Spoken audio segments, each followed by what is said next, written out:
evening. And as we were just saying, there are lots of questions around how the social media ban will work. Will it work? But there are other ones as well that aren't just about the practicalities of the ban. One of them is, how will it change how we teach kids about e-safety? And also, how prepared are they going to be once they turn 16 and can access social media? Paul Ninnes is the co-founder and managing director of Real Talk. It's an e-safety education group, and he spent a decade chatting to kids and schools about e-safety and well-being. Paul Ninnes, hello. G'day, it's great to be with you. Just really blunt question first. Do you think the ban's a good thing? Overall, yes. Right. Yep. What's the overall bit? What's the qualification? The qualification would be some of the things I think you're a journalist there spoke about. But overall, certainly from a wellbeing point of view and from an e-safety educator point of view, I'd say yes. Okay. So how does it change the work that you do? I mean, you're very much in schools talking to them about bullying, online bullying, sexting, all that sort of thing.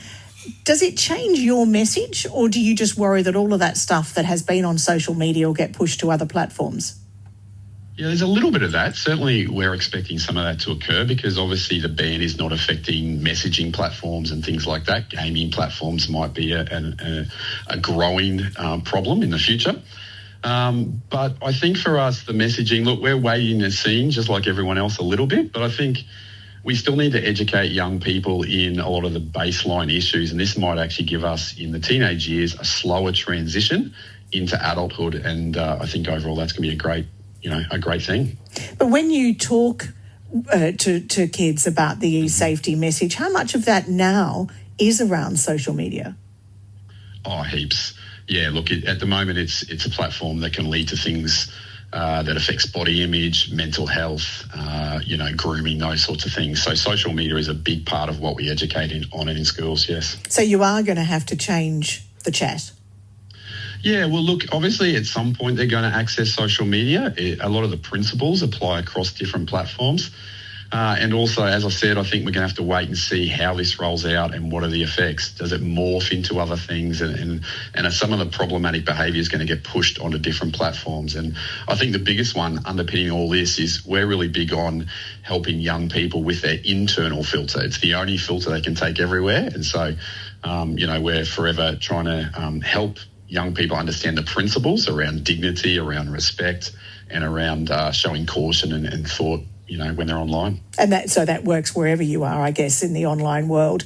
Do you think, Paul Ninnes, that kids will still be prepared when they do turn 16 to handle all the pressures which are the reason why the government is putting in place a ban? Because it seems to me that they're going to go from 0 to 100 overnight, essentially.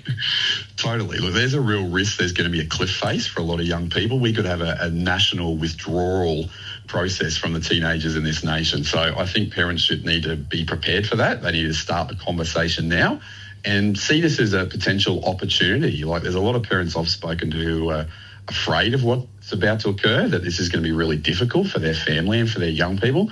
But at the same time, there's a lot of parents who are actually excited. This is allowing them to kick the can down the road a little bit and have a slower onboarding process, and perhaps an opportunity to actually help their young people detox and transition away from their current screen use. And yet my question was actually, and I thank you for answering that question because that was going to be my next one, but I'm talking more about when they turn 16, because kids who are young now, who are maybe 8, 9, who are not on social media, will have, in theory, if it works, no exposure, and then suddenly they'll wake up on their 16th birthday and they can, access everything. Will they be ready?